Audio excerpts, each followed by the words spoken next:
Cuando alguien va de caza en el medio del bosque y está completamente solo, parece el escenario perfecto para una historia de terror. Estas tres historias, supuestamente verdaderas, van a mostrar lo que puede salir mal mientras estás de caza. Esta primera historia me fue enviada a mí en junio por alguien llamado Roberto Serra. Su historia tiene lugar en el norte del país, un lugar con el que estoy familiarizado. Aquí está su historia. He sido un apasionado cazador desde que mi padre comenzó a llevarme de viaje cada sábado y pensé que pasaría la misma tradición a mi hijo. Durante la ambientación de esta historia, mi hijo Pedro tenía 10 años. Pensé que era una buena edad para presentarle el mundo de la caza a Pedro.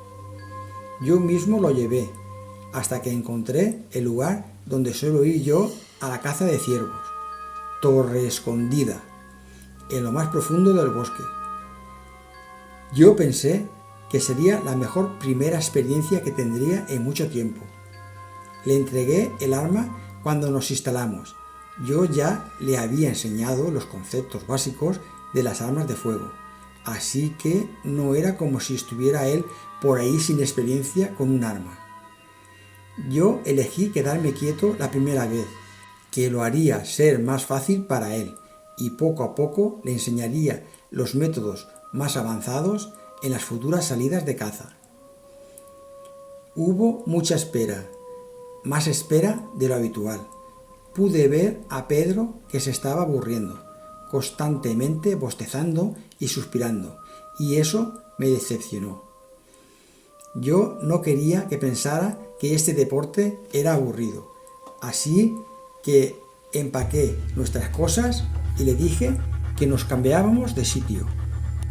Pareció animarse y coger un poco de emoción, y eso me hizo sentir feliz. Tan pronto como comenzamos a caminar, yo escucho pasos. Puse mi brazo frente a Pedro en silencio.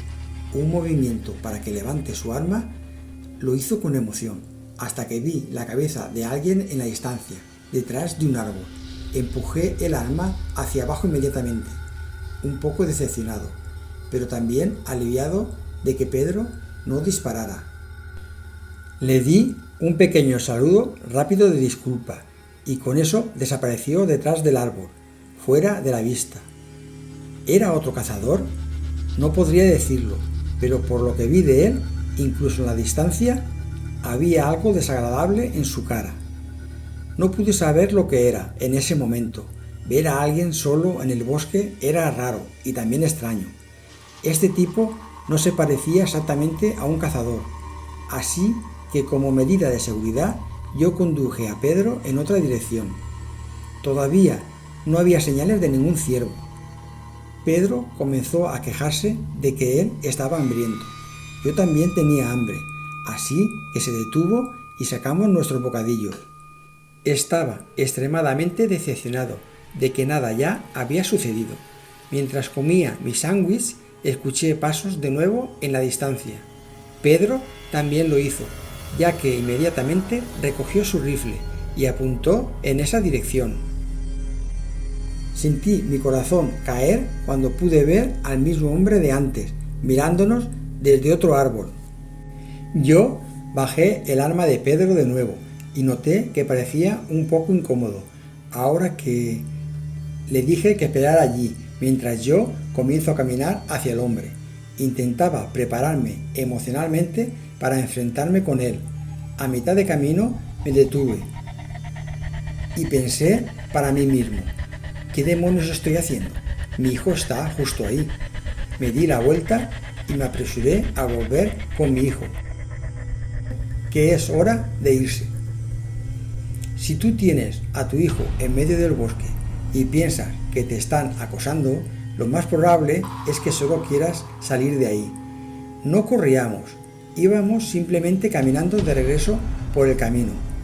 Estaba esperando mentalmente el chasquido de una ramita o un crujido de hojas detrás de nosotros. Y cuando sucedió, un codazo a Pedro para que siguiera adelante.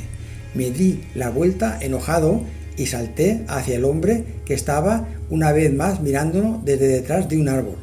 Cuando me acerqué a 10 metros del árbol, el hombre retrocedió detrás del árbol fuera de la vista y luego escuché un ruido sordo como si algo fuera arrojado al suelo. Yo tenía mi arma cargada en mi mano, mientras con cautela caminé hasta el árbol. Ni siquiera dije una palabra, que no sé por qué todo lo que hice fue acercarme lentamente hasta el árbol y cuando llegué allí sentí como si todo a mi alrededor se me había derrumbado por completo y todo en lo que podía concentrarme era en la cabeza recostada boca abajo en el suelo, frente a mí, sin cuerpo, solo cabeza. Ni siquiera miré hacia arriba o alrededor del árbol para ver quién la dejó allí. Dando la vuelta, corrí junto a Pedro y le dije que corriera de regreso a casa. Me aseguré al 100% de que no estábamos siendo seguidos. Sin embargo, al llegar a casa, me quedé despierto toda la noche, velando por amor a mi seguridad familiar. Me enteré al día siguiente, a través de mi esposa, que había habido 2 desapariciones de cazadores locales, y fue entonces cuando llamé a la policía y relaté lo que había vivido. Tuve que, por supuesto, pensármelo durante mucho tiempo antes de llevar de nuevo a mi hijo de caza. Lo que me desconcierta es cómo esta persona logró matar a 2 cazadores que obviamente tenían que estar armados con algún tipo de arma. Desde entonces aún no he reanudado la caza con mi hijo.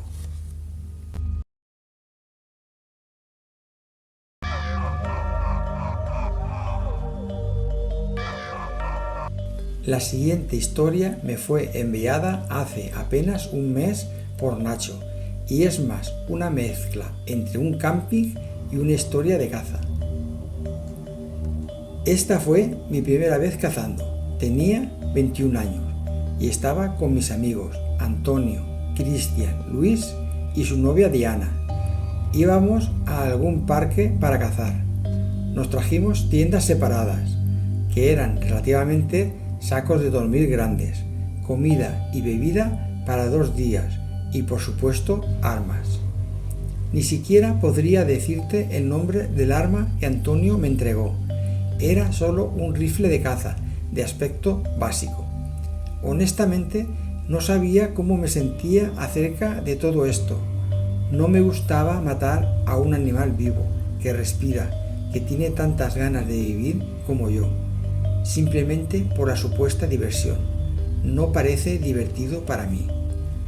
Pero era como la 5ª vez que Antonio se ofreció y sentí como si tuviera el deber que decir que sí. A mitad de camino, durante el viaje en automóvil, decidí que no dispararía a ningún animal. Cuando llegamos, Antonio detuvo el auto, sacamos las mochilas del carro y proseguimos caminando alrededor de 1 milla en el bosque, antes de montar el campamento. 1 hora después de montar el campamento, todos seguimos los pasos de Antonio, mientras hablaba orgullosamente sobre técnicas de caza. Me hacía reír, pero todos los demás parecían serios al respecto. Pero bueno, traté de reventar las chulerías de Antonio preguntándole si no sería mejor parar de hablar si no quería asustar a cualquier presa. Se enojó. Me di cuenta de que se tomó esto realmente en serio. De ahí en adelante me callé. Las cosas iban normales, no por mucho tiempo. Durante nuestra cacería nos encontramos con un grupo bastante extraño. Grupo de personas, hombres y mujeres. Personas sucias, bastante grandes, con largas y pegajosas melenas. Parecía como si pertenecieran a alguna especie de casa de endogamia en lo más profundo del bosque. Nos miraron y asintieron con la cabeza como para saludarnos. Como pasamos por su lado, uno por uno, estábamos oficialmente asustados. Podría sonar como algo que sería risible, pero dadas las circunstancias era horripilante. Y puede sonar exagerado, pero parecían personas de los bajos fondos, que podrían ser peligrosas. Afortunadamente no nos siguieron, lo que nos permitió continuar en paz con nuestra cacería. Antonio terminó matando un ciervo, no encontramos ningún alce. Arrastré al venado todo el camino de regreso a nuestro campamento, y esa fue en realidad nuestra cena. Por la noche, Antonio y Luis pasaron por un repugnante proceso sangriento de desollar y de destripar al venado, pero no miré más que unos segundos. Antonio nos hizo hamburguesas de venado, bien preparadas, con sus bollos y hechas al fuego. Me quedé impresionado con Antonio. Nos fuimos a dormir, a primera hora de la noche con el fuego encendido. Lo estaba pasando muy mal todo el tiempo, tratando de estar cómodo en el saco de dormir. Antonio y Cristian parecían haberse quedado dormidos rápidamente. Yo estaba rodando en el saco de dormir durante al menos 2 horas. Siempre he tenido una dificultad para conciliar el sueño al dormir en el suelo. En realidad estaba a punto de levantarme y salir a orinar cuando escuché pasos viniendo de afuera de la tienda. Quise abrir mi boca para decir el nombre de Luis y Diana y escucho en un instante inesperado cómo la cremallera de mi tienda se abría. Rápidamente lancé mi cabeza hacia un lado y actuó como si yo ya estuviera dormido. Hubo una breve pausa antes de que la cremallera se volvió a subir. Esperé hasta que los pares de pasos se alejaron. Parecían estar moviéndose hacia Luis y Diana, y me di cuenta de que deben haber sido ellos. Deben haber estado comprobando si estábamos dormidos, para poder pasar mejor el tiempo, supongo yo. Decidí jugarles una pequeña broma. Le di unos 5 minutos antes de que yo abriera la cremallera de mi tienda y comienzo a arrastrarme hacia su tienda. Me deslicé esperando asustar a los 2 tortolitos, pero en cambio, cuando me acerqué lo suficiente, vi a 2 hombres dentro de la tienda haciendo algo a Diana. En ese momento yo grité tan fuerte como pude, principalmente por miedo, pero también para despertar. ¡Todos arriba! Antonio y Cristian salieron furiosos de la tienda con sus rifles. Cuando los 2 hombres huyeron de la tienda, me di cuenta de algo, que eran de los mismos hombres que habíamos visto antes. Antonio disparó en su dirección para asustarlos. Sin embargo, algo incluso más horrible sucedió después de eso. Después de que dispararon sus rondas, todos miramos a nuestro alrededor, completamente horrorizados. Personas en casi todas las direcciones que estaban previamente escondidas en arbustos y detrás de árboles desaparecieron en direcciones diferentes. Intentamos despertar a Luis y Diana, pero parecen haber sido inyectados con algún tipo de tranquilizante por parte de los hombres. No tuvimos más remedio que esperar hasta que se despertaran, lo que tomó aproximadamente una media hora. Corrimos de regreso al auto, en la oscuridad del bosque. Era uno de los momentos más horribles de mi vida, que no saber quiénes eran esas personas, que podrían haber sido parte de alguna aislada casa de consanguinidad, por lo que sabíamos, o incluso una especie de familia caníbal, que no teníamos idea de lo que estaban planeando o haciendo con Luis y Diana, pero solo estábamos felices de que todos salimos de allí a salvo.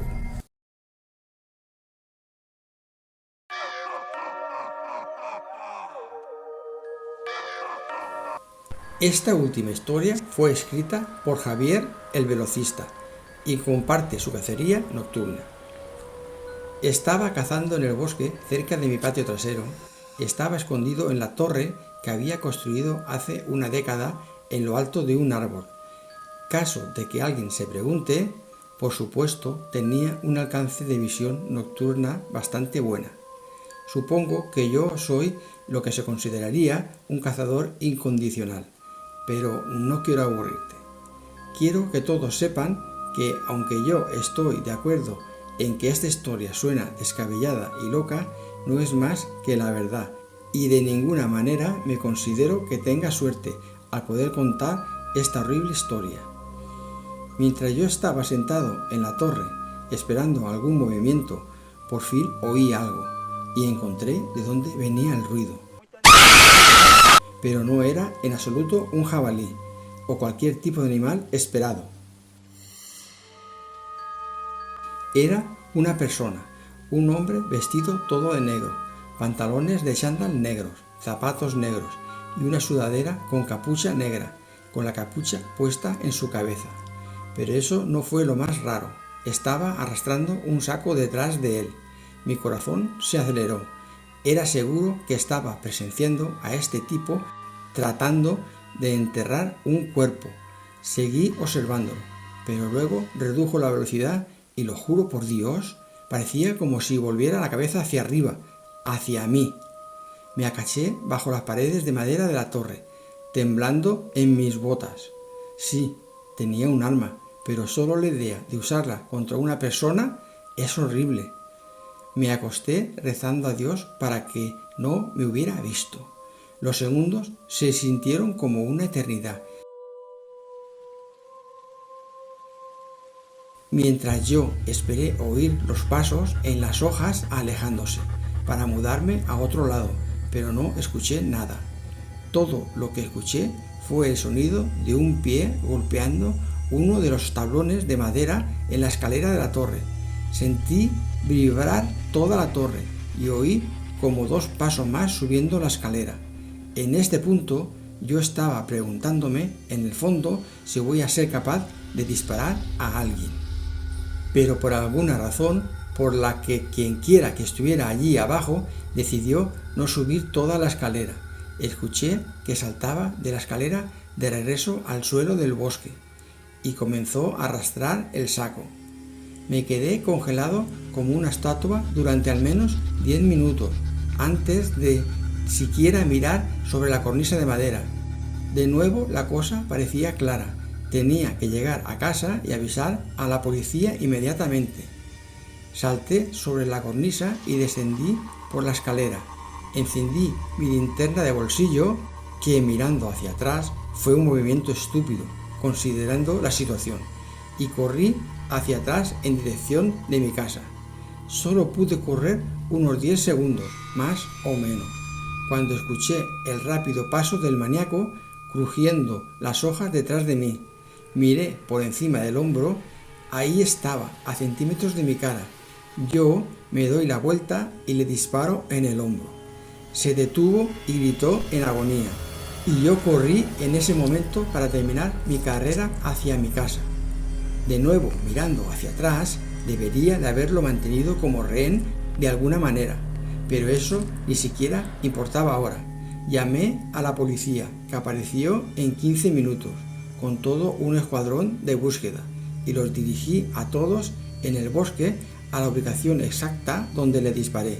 Todavía había un rastro de sangre notable derramado en las hojas, que conducían más allá de la bolsa para cadáveres que la policía incautó, y finalmente derecho al maníaco, que se escondía debajo de un tronco, junto a un árbol. Fue detenido y juzgado por el asesinato de Jin Kim, dueño de la tienda japonesa de la esquina.